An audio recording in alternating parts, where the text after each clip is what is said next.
Shalom, amados irmãos. Shalom. Vamos, no nosso estudo de hoje, nós daremos sequência, com uma decorrência natural do estudo da Parashá do último Shabbat, Parashá Tetzaveh, ordenarás, mais uma vez, tomando por base o texto de Romanos 15, verso 4. Isso aqui nós temos que nos catequizar com esse texto, porque é um texto fundamental. Me ajudem, por gentileza, na leitura. Pois tudo quanto outrora foi escrito, para o nosso ensino foi escrito, a fim de que, pela paciência e pela consolação das Escrituras, tenhamos esperança. Como nós sabemos, o autor deste verso, se encontra Shaul Hachalia. Esse verso se encontra no livro de Romanos, na carta de Romanos. Shaul é o apóstolo Paulo. E Paulo diz aqui que tudo quanto outrora, ou seja, antigamente, tudo que foi escrito para o nosso ensino foi escrito. Então nós temos que partir desse princípio, a fim de que, pela paciência e pela consolação das Escrituras, Escrituras aqui se referindo a Taná, ao que acostumou se chamar de Velho Testamento. Nós não gostamos da palavra velho porque pressupõe um novo, faz esse contraponto, e na verdade não é nada disso. Não existe um velho e para que tenha um novo. A história do povo de Deus é uma história de princípio, meio e fim. Então o Eterno, desde que Ele nos criou, desde que Ele nos fez a sua imagem, a sua semelhança, Ele nos fez com um propósito. Então esse foi o começo de todas as coisas. Então veio o pecado, o Eterno lança a mão de um plano perfeito, um plano de resgate, de reconciliação por meio daquele que viria para esmagar a cabeça da serpente, para nos justificar, para nos tornar aptos a nos reconciliar com Ele, a fazer parte do reino dEle, a fazer parte da família dEle, até que efetivamente esse prometido vem. E esse prometido é Yeshua HaMashiach, Yeshua, o Messias, o ungido de Adonai, o ungido de Deus. Então quando Yeshua vem, vamos dizer que nós estamos no meio da história, e aí a partir de agora nós seguimos nessa trajetória, no mesmo propósito de Adonai, numa caminhada progressiva. E o apóstolo Shaul, o apóstolo Paulo fala disso com extrema maestria. Eu me esqueço das coisas que para trás ficam e eu prossigo rumo ao alvo, rumo ao alvo, para o prêmio da soberana vocação em Yeshua. Porque a palavra diz que o Eterno fez todas as coisas para Ele. Ele é o Filho, Ele não é co-igual ao Eterno, Ele é Filho. Ele mesmo diz que o Pai é maior do que eu. Yeshua diz isso claramente: o Pai é maior do que eu. Vou para o meu Deus, para o meu Pai, para o seu Deus, para o vosso Pai.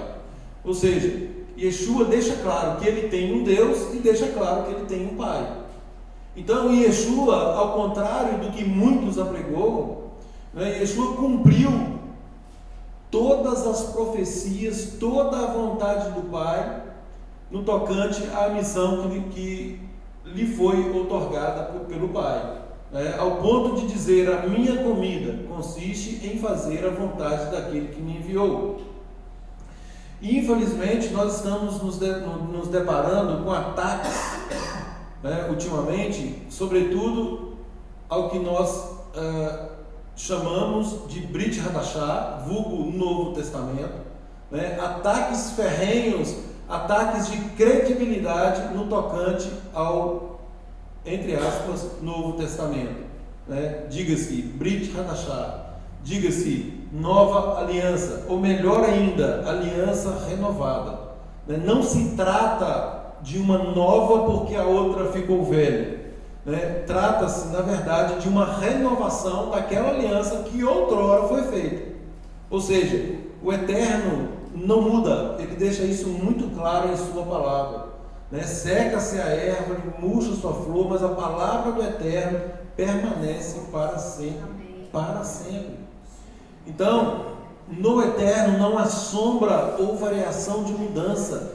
Esses são princípios rígidos, cláusulas pétreas, né, que jamais serão modificadas, e que o homem, na condição de pecador, e muitas vezes agindo com dolo, com vontade de enganar, né, lança dúvidas, tal qual, utilizando-se da mesma estratégia de Satã, lançando dúvidas sobre a credibilidade da palavra do Eterno, né, e principalmente agora, né, daquilo que chamamos de renovação dessa aliança. Isso é tão incrível, porque quem diz isso ignora todas as profecias, e eu fico mais assustado ainda, porque são pessoas que pregam, pessoas que estão em tese, em contato com a palavra do Eterno, em tese buscando o Eterno, buscando fazer a vontade do Eterno, para chegar e colocar em xeque, colocar em dúvida um plano perfeito que o Eterno fez. Assim, eu me sinto tão ínfimo, tão pequeno perto da grandeza, da magnitude do que o Eterno fez por nós, né? Quando eu vejo a minha condição e vejo a disposição de Adonai no sentido de me resgatar, e a única forma que ele tem de me resgatar, porque eu não valho absolutamente nada, é exatamente por causa do sacrifício que ele mesmo propôs, né, no seu filho, em Yeshua. E isso segue demonstrado desde tempos imemoriais. O Eterno fala de sacrifício desde o Éden, desde Gênesis 3,15, o Eterno já está falando que mandaria. Depois ele usa Abraão, né? Usa Abraão lá com relação ao sacrifício de Isaac, e como eu gosto sempre de dizer, Abraão sacrificou Isaac, né? Não, ele não sacrificou. No coração ele sacrificou, ele foi impedido de consumar materialmente o sacrifício, mas no coração ele já havia renunciado. Então, para Deus, né, para o Eterno, ele cumpriu, e é exatamente por isso que ele alcançou o status que ele tem, né, que ele teve como Eterno. E Yeshua falou, né, está consumado. Então, Abraão andou com Deus, né? Abraão obedeceu ao Eterno. O Eterno deixa testemunho registrado de que ele ordenou, ele colocou ordem, ele aceitou as regras do reino e repassou essas regras a todos os seus, diga-se, aos seus familiares, aos seus funcionários, né, todos aqueles que estavam com ele. Então, por quê? Porque ele creu sem jamais duvidar. E lá em Hebreus 11 registra, falando que Abraão, ele creu no Eterno e isso lhe foi imputado por justiça.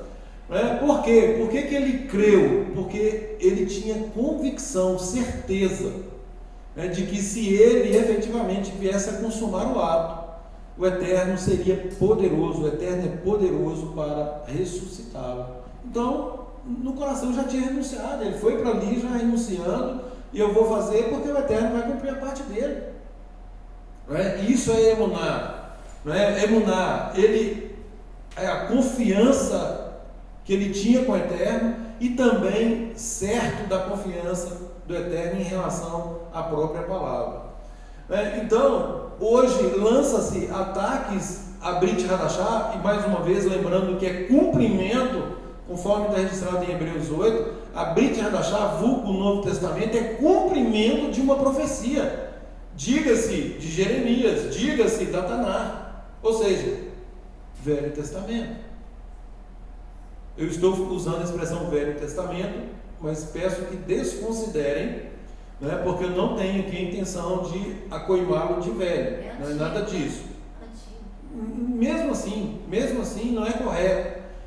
Como eu estou dizendo, as escrituras hoje elas são una, de Gênesis a Apocalipse nós temos as escrituras, uma sequência lógica, uma história, uma carta de amor do Pai, do nosso Pai, com princípio, meio e fim.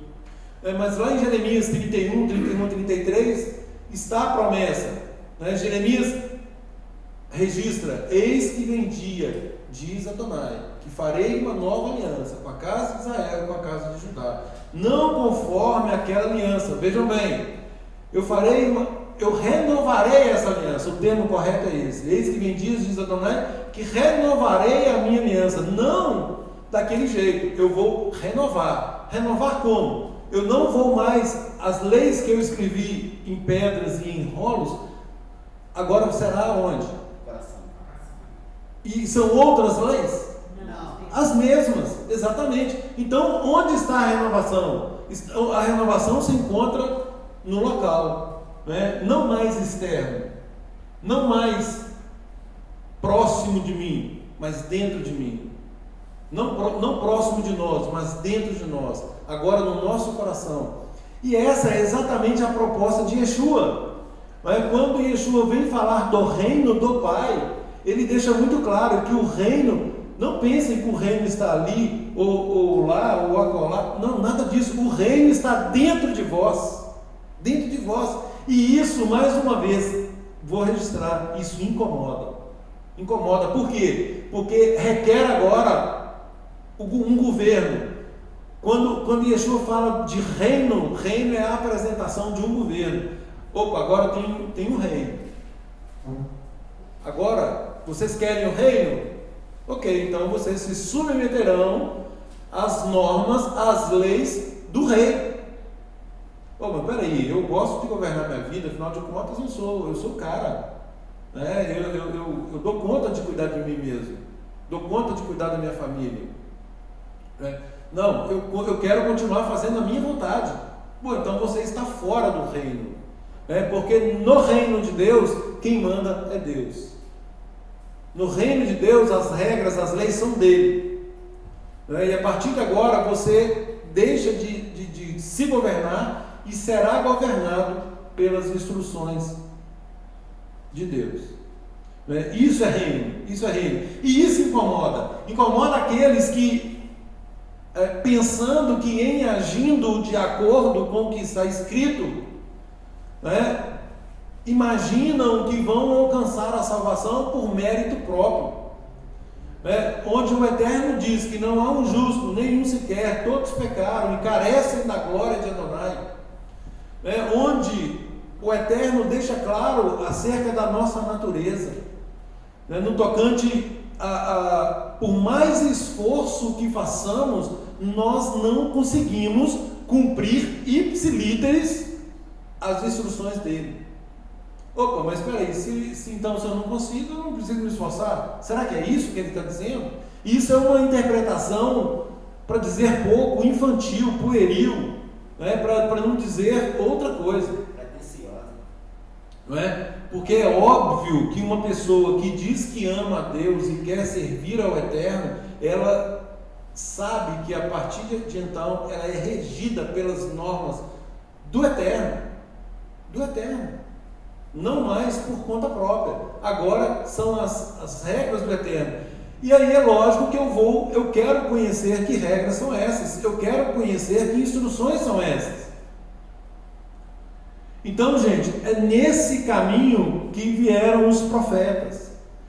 Os profetas vieram mostrando e apontando aquele que viria. Estudamos na Parashat Tetzaveh que o tabernáculo, o serviço do sacerdócio, tanto o tabernáculo, quanto o sacrifício, quanto o próprio sacerdócio, tudo isso aponta para o Mashiach.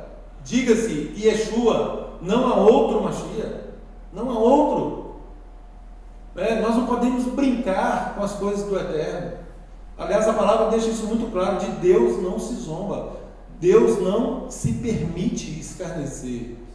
Depois de um plano perfeito, depois de tanto esforço, depois de tantos servos dele que deram testemunho acerca de Yeshua, hoje vem qualquer um, sem um mínimo de bagagem, sem um mínimo de cultura, sem um mínimo de conhecimento bíblico, conhecimento histórico, conhecimento em termos de paleontologia, e outras ciências, e simplesmente lança a dúvida. Nós não cremos na Brit Hadashah. A Brit Hadashah é coisa romana, absurdo dos absurdos. Mais uma vez, uma tese diabólica, que nós, como servos do Eterno, como discípulos de Yeshua, temos que rechaçar de forma veemente, e empunharmos essa bandeira, sermos arautos dele, no sentido de não permitir nenhum ataque à santa instrução, e por consequência a Brit Hadashah, que nada mais é do que o funcionamento, a Torá em movimento, a Torá em ação. Se nós declaramos que servimos ao Eterno, que amamos a Torá, que é a santa instrução dele, nós devemos amar a Brit Hadashah, que é exatamente passos práticos de como cumprir a Torá.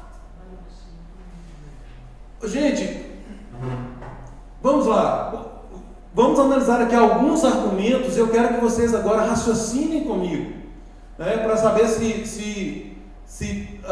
quem está divagando, quem está tendencioso nessa história. São argumentos de defesa da veracidade da Brit Hadashah. Ok? Porque o que temos ouvido aqui ultimamente, nas últimas semanas sobretudo, nós não cremos na Brit Hadashah porque isso é um documento romano. Roma inventou esse NT, ainda abreviam ainda, de forma assintosa. Paulo era romano. Isso não dizia isso. Paulo era romano, misericórdia. Gente, quanta ignorância que Yeshua, misericórdia. Yeshua tem misericórdia desse povo. Mas vamos lá, qual era o arqui-inimigo dos judeus? Sufismo. Em termos de povo. Quem estava ali no momento na época de Yeshua, porque até essas pessoas admitem o Yeshua histórico, admitem que Yeshua veio, admitem a existência dele na história, mas não o reconhecem como Mashiach. Agora, quando Yeshua veio, quem governava todo o reino da Judéia? Roma. Então vamos lá. Qual o idioma falado por Roma? Latim. Agora vamos raciocinar. Nós aqui, fazendo parte da elite romana, nos reunimos e falamos assim, que vamos inventar uma história aí acerca de Deus. Vamos inventar aqui, vamos criar alguma coisa aqui, uma fábula. Espera aí, nós somos romanos e o nosso idioma oficial é o latim.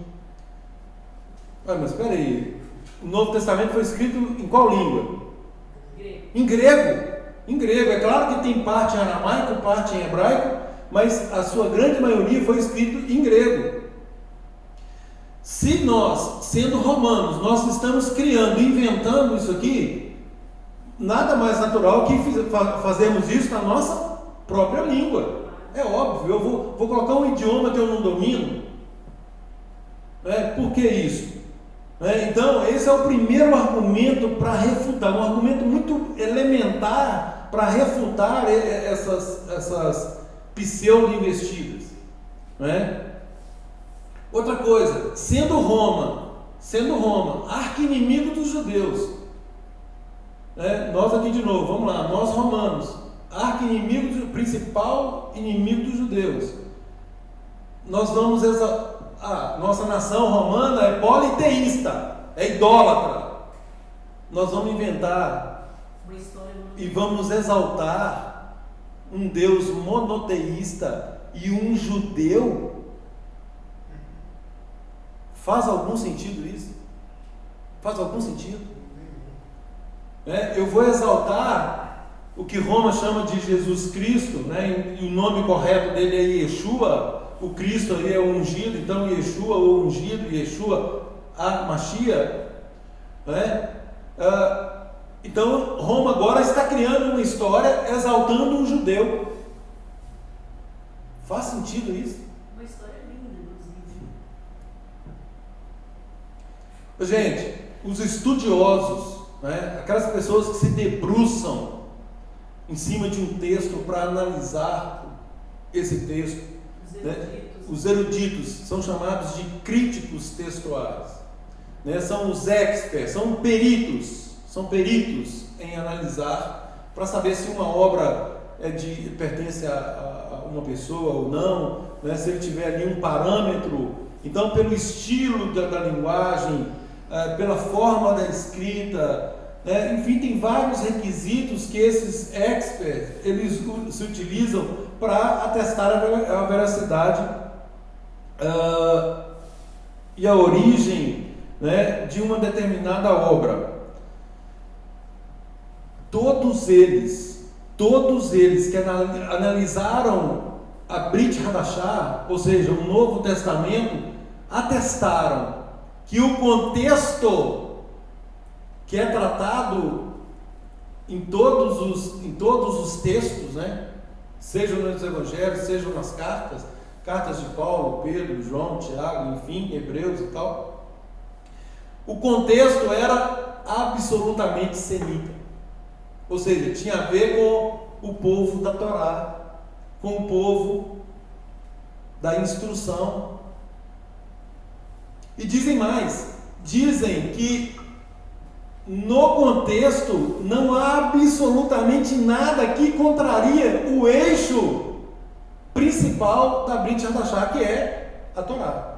E diga-se que, por ocasião da formação do cânon, né, que é exatamente a escolha daqueles livros que fariam parte ou não do compêndio, né, o norte que eles utilizaram, o primeiro norte está de acordo com a Torá. Nós falamos isso aqui, eles fizeram isso lá atrás. Né? Então, são argumentos, né, que atestam a veracidade da Brit Hadashah. Outro argumento.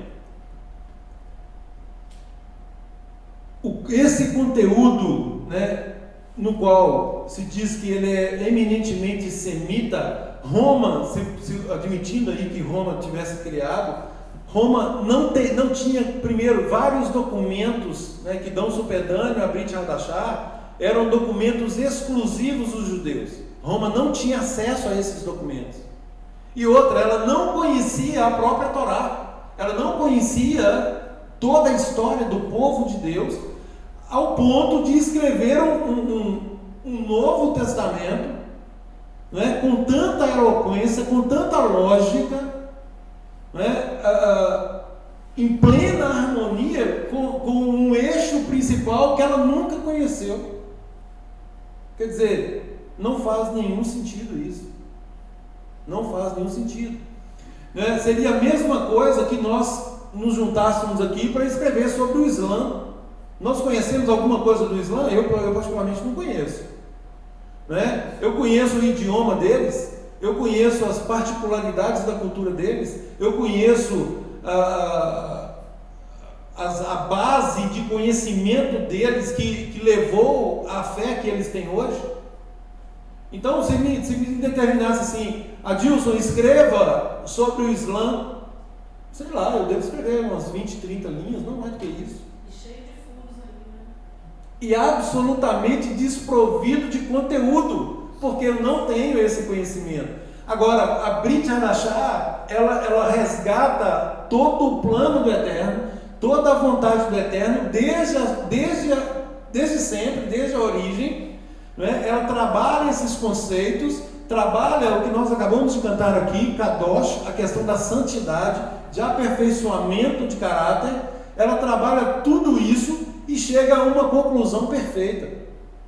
Como que uma obra inventada por uma nação, né, que não fazia parte do plano de Deus, né, poderia ser algo tão coerente? E isso, gente, é óbvio, né? Mas uma coisa que eu acho extremamente grave, uma pessoa que pensa isso, ela está dizendo que Deus está absolutamente inerte e que Deus não faz absolutamente nada para preservar a própria veracidade da promessa dele. o que é, obviamente, um absurdo, mais um absurdo. Nós cremos na palavra quando diz que nada foge ao controle do Eterno. Nós cremos que o Eterno é o Todo-Poderoso. Nós cremos que Ele é onisciente, Ele é onipotente, Ele é onipresente. Nós cremos que o que está aqui por permissão dEle. Por permissão dEle. Nada foge à atribuição dEle. Todas as forças do universo agem em plena obediência aos comandos do Eterno. Nós cremos nisso. Agora, se cremos nisso, como inventar uma fábula dessa? De dizer que a Brit Hadashah não é um livro, não é um compêndio confiável. Por que não é confiável? Não é confiável, quem diz que não é confiável é exatamente porque não quer se submeter às diretrizes que o Pai, por meio do Filho, agora estabelece. Está tudo muito claro agora, né? A luz brilhou muito. Yeshua disse: eu sou a luz do mundo, mas os homens amaram mais as trevas do que a luz. Por quê? Porque as suas obras eram más. Eles querem continuar na surdina, eles não querem o holofote em cima, porque é muito melhor ser religioso, é muito melhor colocar kippah, colocar talit, tzitzit e tal, e fingir que está agradando a Deus, mas no meu coração eu continuo fazendo a minha própria vontade, ainda que obedecendo a Torá, ainda que obedecendo. Obediência dessa forma não é obediência, não é obediência. Igual aquele exemplo do menino que eu sempre gosto de citar, o pai manda: menino, levante-se, e ele: não vou levantar, ou seja, desobedeceu. Menino, levante-se, continua. E o pai bravo: menino, levante-se, e ele levanta, mas na hora que ele levanta, ele fala consigo mesmo, no coração dele: eu continuo sentado. Ou seja, isso não é obediência. Para o pai que olha, ou para os outros que olham, ele se levantou, mas no coração dele, ele continua rebelde, ele continua desobediente. Então não é a aparência de estar em pé que traduz a obediência, mas sim o que está no interior é o que o Eterno está vendo. Não adianta. Olha, estou vendo o Eugênio aqui como esse menino, né? O Ferreira gosta, né? Então, vendo o Eugênio como menino, falou: Eugênio, você não vai conseguir enganar o Eterno, porque o Eterno está olhando para o seu interior, ele não está olhando para a sua estatura como você está em pé agora, ele está olhando para o seu interior. E o tempo todo, desde os tempos de Samuel, o Eterno deixou isso claro: eu não olho a aparência, eu olho para o interior, para o coração. E Yeshua vem e estabelece isso como premissa máxima. Tão máxima que confrontou um jovem que era cumpridor de mandamentos, que é intitulado aí como sendo um jovem rico. Quando questiona Yeshua acerca do que ele precisava fazer para herdar o reino, Yeshua disse: guarda os mandamentos. Mas espera aí, isso é o óbvio. Só que o óbvio para ele não era óbvio para Yeshua. O que Yeshua estava dizendo, o que seria muito mais óbvio, é exatamente essa transformação, essa mudança no interior, para que ele cumpra sim os mandamentos, mas com o coração agora sim disposto a obedecer, disposto a depender do Pai, fazendo agora com outra motivação. Tanto é que quando Yeshua toca na motivação, ele simplesmente volta, vira as costas e sai. Porque se fosse só guardar mandamentos, e vejam a coragem dele, ele teve peito para falar com Yeshua: Senhor, tudo isso eu tenho feito. Qual de nós teria essa ousadia? Senhor, eu tenho obedecido os mandamentos. Eu não seria louco de falar isso. E certamente ninguém aqui. né? Virar para um mestre e dizer: tudo isso eu tenho feito desde a minha meninice. Ou seja, desde pequeno eu venho fazendo isso. Só que Yeshua falou assim: só que você está fazendo da forma errada. Não é assim. Né? Isso tem que fluir de dentro para fora e não de fora para dentro. Opa, aí agora já está mexendo comigo. Né? Mexeu na minha vontade. A minha vontade é continuar, né, angariando o patrimônio, né, fazendo as coisas para mim, né, e eu quero continuar obedecendo o mandamento do jeito que eu estou obedecendo os mandamentos. Né? E nós não vemos em momento algum Yeshua flexibilizando a vontade do Pai para atrair aquela pessoa, aquele jovem. Exatamente, não, rapaz, não vem cá, não é bem assim, vamos conversar aqui, né? Quem sabe a gente dá um jeitinho. Vamos negociar aqui, né? Não tem isso. Nós sabemos que no reino, né, não há espaço para suborno. Não é? Ninguém consegue enganar ao Eterno. E nem a Yeshua. Outra coisa, queridos, que esses incultos que atacam a Brit Hadashah ignoram é com relação a muitos rabinos, inúmeros rabinos.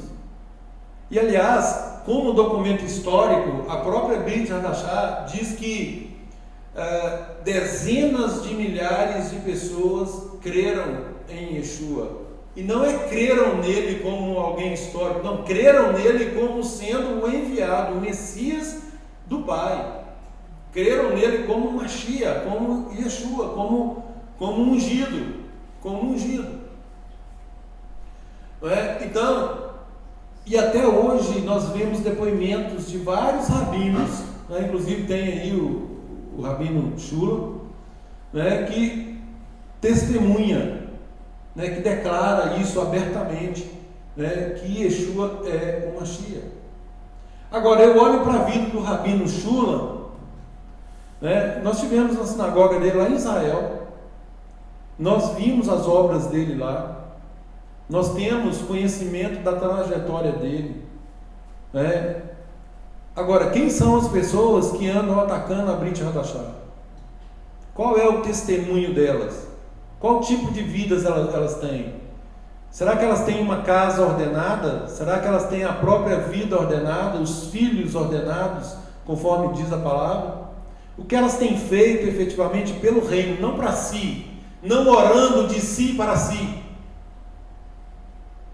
conforme episódio que aconteceu lá com Yeshua, orava dele para ele mesmo, uma oração da pessoa para a própria pessoa, não sobe, essa oração não sobe. Ao contrário, a oração que subiu nesse episódio foi aquele que reconheceu: Senhor, tem misericórdia de mim que sou pecador, não sou digno nem de olhar para o céu, nem de olhar para o alto.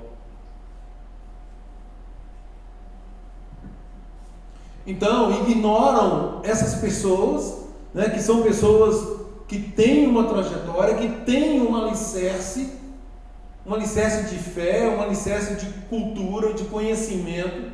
Não estou dizendo que o conhecimento por si só, ele é causa necessária, mas o testemunho porque o próprio Yeshua disse: pelos frutos conhecereis.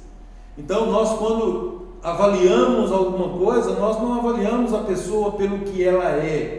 É um engenheiro, é um advogado, é um médico, é um cientista. Nada disso. Nós avaliamos pelo fruto que ela produz, aquilo que ela pratica, conforme a luz que ela já recebeu. Ela já recebeu uma luz, como que ela está fazendo com esse conhecimento que ela já obteve? Ela está praticando esse conhecimento? Porque, obviamente, à medida que vamos caminhando, nós vamos progredindo. Agora, o que é inadmissível é conhecer, saber que tem que fazer e permanecer estagnado ou fazendo aquilo que fazia antes de conhecer. E a palavra diz o quê? É melhor que não tivesse conhecido. Depois que conhecer, retroceder, né? Retroceder. Queridos, outro argumento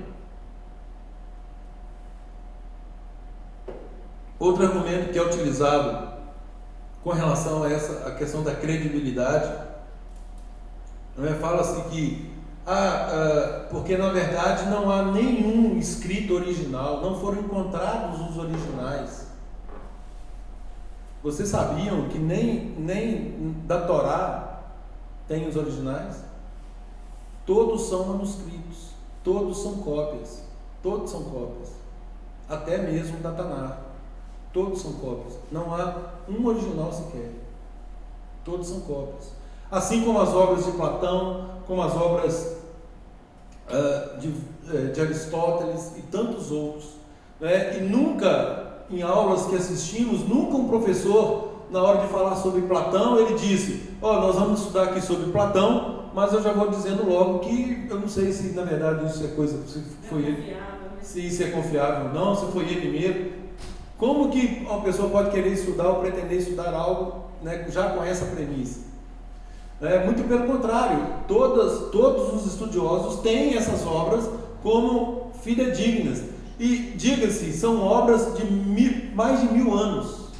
Mais de 1000 anos de diferença. Enquanto o Novo Testamento, a Brit Hadashah, a diferença é de 25 anos. 25 anos. Enquanto as obras de Platão têm 7 cópias, do Novo Testamento, só em grego, tem 5.600 cópias. Tudo igualzinho. Eventuais diferenças são letras trocadas, uma palavra invertida, um erro de ortografia, uma desatenção, mas absolutamente nada que comprometa a essência da mensagem. Absolutamente nada. É como se eu escrevesse aqui num quadro, né, o estudo de hoje, eu escrevesse aqui, e aqui tem 100 pessoas, né, falou: gente, copiem tudo que está no quadro que eu vou apagar. E aí eu copio todas as coisas, vocês estão copiando tudo aí e tal, e chega um momento que eu venho e apago tudo. O Rodrigo chegou atrasado, né? Rodrigo chegou atrasado e falou assim: nossa, mas já apagou, eu tenho que copiar. O que o Rodrigo faz? Maria Lúcia, me empresta aí o seu caderno que eu vou copiar, né, a sua matéria. E ele começa a escrever aquilo que a Maria Lúcia escreveu. Aí a Maria Lúcia escreveu assim, por exemplo: Deus amou tanto o mundo que deu o unigênito para que todo filho. Aí ele lê aquela frase e fala assim: mas isso aqui está desconexo. Opa, ô Eugênio, me presta seu caderno, deixa eu conferir aqui. E aí na hora que ele vai ver o Eugênio, porque Deus amou o mundo de tal maneira que deu o seu Filho unigênito para que todo aquele que nele crê não pereça, mas tenha vida eterna. Opa, isso aqui faz sentido. Ô Evandro, me presta seu caderno aí. O Evandro escreveu do mesmo jeito que o Eugênio. E aí começa a conferir: o Ricardo, me presta sua anotação.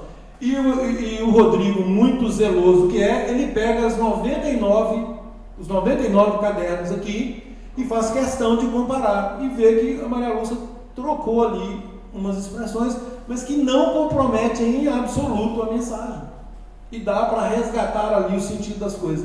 Então essas cópias tem esses vieses, mas que não comprometem, né? São absolutamente confiáveis. E quando eu digo que tem quase 6.000 cópias gregas, porque na verdade tem quase 30.000 cópias em outros idiomas. Então, assim, é muito material para a pessoa vir querer discutir questão de autenticidade. Entendeu? É muito material. Isso sem contar a parte científica de tudo isso, a parte histórica, arqueológica, né, da paleontologia. Então, assim, se for analisar todo esse conjunto, né, todos os doutores, né, pessoas que estão anos-luz na nossa frente, né, atestaram ali a autenticidade. Quem sou eu para discutir isso? Quem sou eu?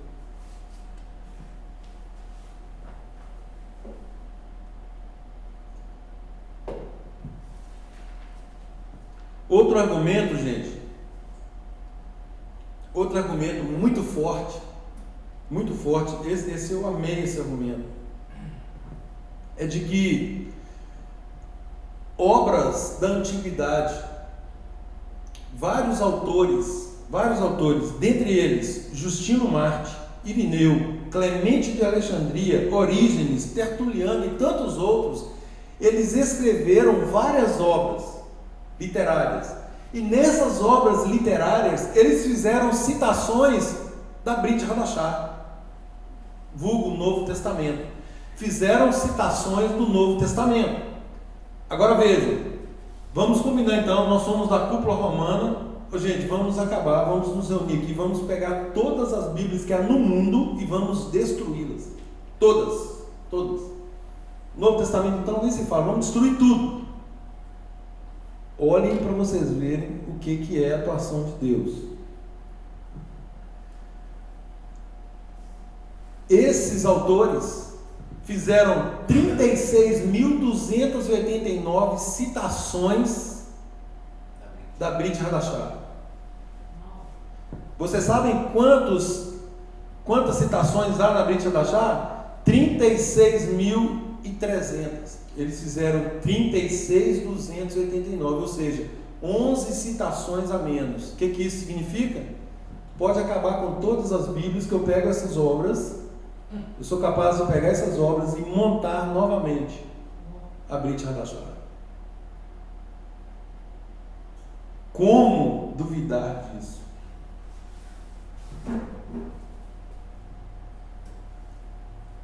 Porque essa nova aliança estaria no coração, e não no papel escrito no coração. Gente, só essas citações, pessoas que citaram, né, só essas citações por si só confirmam toda a autenticidade da Brit Hadashah, só por elas. Faltam 11 versos. 11 versos, os estudiosos apontam. 11 versos. Isso é fantástico. Isso é providência divina. Isso é providência divina. Então, queridos, conforme eu disse no Shabat, nós temos que, obviamente, primeira coisa, continuar na dependência do Eterno, clamar ao Eterno para nos livrar dessas investidas, dessas arapucas, porque o diabo, o nosso adversário, ele trabalha com dúvidas. Não é assim? Se eu quero desmontar alguma coisa, eu lanço dúvidas. O Evandro, eu já começo a lançar dúvidas sobre o caráter dele. E aí, meu amigo, depois Lachon Hará e daí a pouco ser difamado é um pulo. E aí, quando assustar, está todo mundo falando mal do Evandro. E ele mesmo nem sabe o que está acontecendo. Então, isso é obra de Hassatã. Nós não podemos admitir nenhum ataque à nossa fé. Sobretudo por pessoas que não apresentam os frutos que Yeshua registra. Pelos frutos conhecereis. Aparecerão entre vocês muitos falsos profetas, mas pelos frutos vocês vão conhecer. É muito fácil. Eu gosto sempre disso, porque, gente, basta olhar para a pessoa, para a vida da pessoa, o que ela está produzindo. Yeshua me dá a fórmula que eu não preciso de me descabelar para saber se aquilo é verdade ou não, se aquilo tem probabilidade de ser verdade ou não. Pelos frutos conhecereis. O que está produzindo está de acordo com a vontade do Pai. E outra coisa, que a Brit Hadashah faz, o tempo todo ela aponta para o Todo-Poderoso do Universo. O tempo todo. O tempo todo ela trabalha com correção de vida, correção de caráter. Onde que essas pessoas que eram Roma era considerado a pior parte do mundo naquela época. Cloaca do mundo. Tem uma expressão histórica que fala. Exatamente. Então, assim, onde que uma nação desta escreveria uma obra que enaltece o Eterno, todo o plano de salvação do Eterno, e principalmente Yeshua como sendo o enviado dele. Então, queridos, nós temos muita munição, né? Munição que o Eterno nos dá. E aí é o que Paulo diz para Timóteo: Timóteo, procura apresentar-te a Deus aprovado, como varão, como um homem que não tem do que se envergonhar, não tenho vergonha. E aliás, Paulo fala, né? Eu não me envergonho do Evangelho, porque é o poder de Deus para a salvação de todo aquele que crê, primeiro do judeu, depois do estrangeiro, né? Primeiro do judeu, depois do estrangeiro. Então, quando ele fala para Timóteo apresentar-se aprovado, como um homem que não tem do que se envergonhar, que maneja bem essa espada, a palavra da verdade, porque nós só vamos conseguir vencer, né, se nós combatermos na palavra e pela palavra. Que o Eterno nos abençoe, né, e que Ele nos capacite, né, para que possamos aí resistir a todos nesses dias maus.